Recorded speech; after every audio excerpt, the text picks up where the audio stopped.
Two cameras that punch above their weight class, the Sony ZV-1 and the Sony FX30.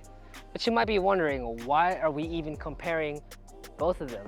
The ZV-1 is literally made for vlogging, while the FX30 is made for making movies. Maybe you have the ZV-1 and you're trying to make that jump to a mirrorless camera, then you might be looking at the FX30. Or maybe you have an FX30 and you just need a B cam and you're not trying to spend over $1,000.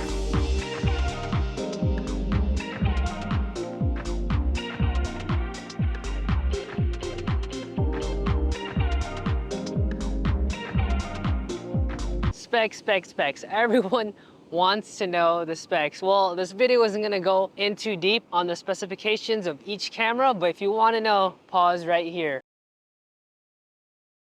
The main thing that I wanna point out between both cameras, and at least what's important to me, is that both of them record in 4K and S-Log. So why is this important? It means that you can get high quality videos and you can get a more dynamic range when it comes to color grading. So let's talk about the pros and cons of each camera. First one up is the ZV-1, and the good thing about this is this camera is tiny. I love taking this camera with me whenever I'm traveling, just because I could literally put it in my pocket. So now let's switch to ZV-1. So the good thing about this camera is that it records in 4K, and I don't know, can you guys notice a difference in quality? Let me know. Another thing is that it's supposed to blur out the background. You guys notice the background a little bit blurred? I have the f-stop all the way up because it's pretty bright out here, but hopefully it's doing its job. So as mentioned earlier, I do have this wide angle lens on here, and this is what it looks like on, and this is what it looks like with it off. So I feel like it's a little tight without this little lens right here, so let's put it back on. I feel like I have so much more room, just above my head and in my surroundings. So overall, if you want to get a ZV-1, definitely get this little wide angle lens on here. So some cons about the ZV-1 is that it's not touchscreen. So navigating through the menu is a little bit slower, but overall it's not too bad with these little buttons right here. So if you're recording 4K with this camera, you're gonna eat up through the battery relatively quickly. And the battery lasts about 45 minutes. And after 45 minutes, recording in 4K, this thing starts to overheat. So if you're recording any longer than that, let's say you're streaming or whatever, then you might need to get a dummy battery, which is a whole nother can of worms on its own. So the last thing that sucks about this camera is that it uses a micro USB instead of USB-C. So it's just nicer having a USB-C because the charging is faster and the data transfer is a lot faster as well. But overall, this camera, not too bad for 800 bucks. Now let's talk about the pros and cons of the FX30. So first of all, obviously it records in 4K and then 10-bit, which means that when it comes to color grading, you're gonna get a very dynamic range. And if you have an external recorder like an Atomos Ninja on here, you can record up to 16-bit, which is insane. Another really good thing about this is that you have unlimited 4K recording.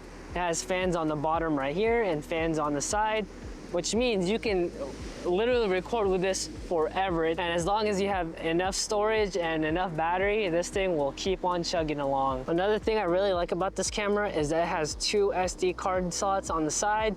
Regular SD cards and TF Express cards fit in here.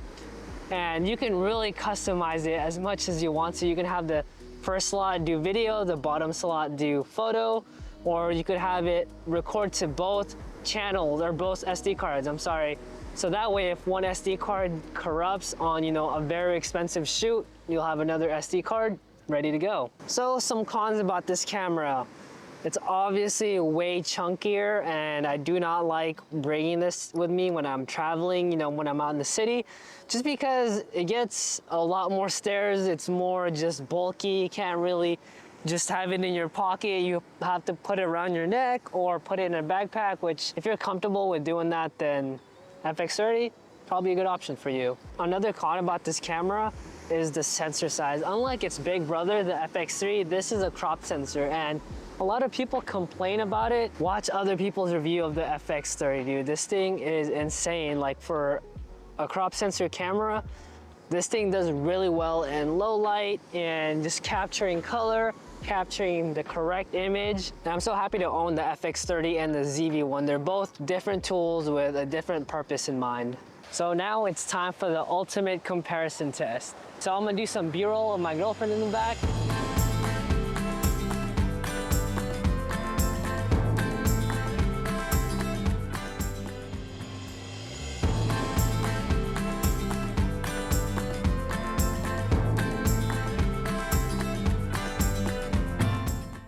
Alright, so most people that buy the ZV-1 will probably have a road video mic go on top and a little flexible tripod on the bottom, and that's it. Look at him. What kind of date is this? Just paying attention to himself. Just the most minimal setup, but it's probably hard to hear my voice with all the waves, and I'm walking in the sand, so you can see how the stabilization is doing, but let me know. What do you guys think? Ooh, almost touched my feet. How is he expecting this to be on the floor while he's moving so much? What do you guys think of the quality? What do you guys think of the background blur? Is it doing a good job? What would you give this camera overall? Now let's switch to the FX30. All right, now I'm vlogging with the FX30. Is it a big difference in quality? How's the background blur? Well, the f-stop is pretty high right now, so I don't expect the background to be blurred out, but this is what it's like with me walking in the sand. How's the stabilization? Is it good, whatever, or is it pretty bad? But one difference I can tell you guys is when it comes to filming the whole day, just because this camera is maybe like 3 times heavier than the ZV-1, my arm is already getting pretty tired just holding it up right now. Is there anything you want to say? That you dragged me out here and I thought it was supposed to be a date, but you're working. That is all. You dragged me to my least favorite place and didn't even give me any attention. If you have the ZV-1 and you learn to shoot manual on it and you learn how to color grade S-Log, I think the FX30 is definitely a good upgrade. And if you have the FX30 and you just need a B cam, I think the ZV-1 is more than enough capable to do the job. Unless you have, you know, a very expensive shoot, then it's probably better to rent out another FX30 or maybe even an FX3 at that point. I don't know, that's just my thoughts and opinions. What do you guys think? Would you guys get the ZV-1 as your first camera? Or would you get the ZV-1 as your B camera? Or would you upgrade to the FX30? Comment down below.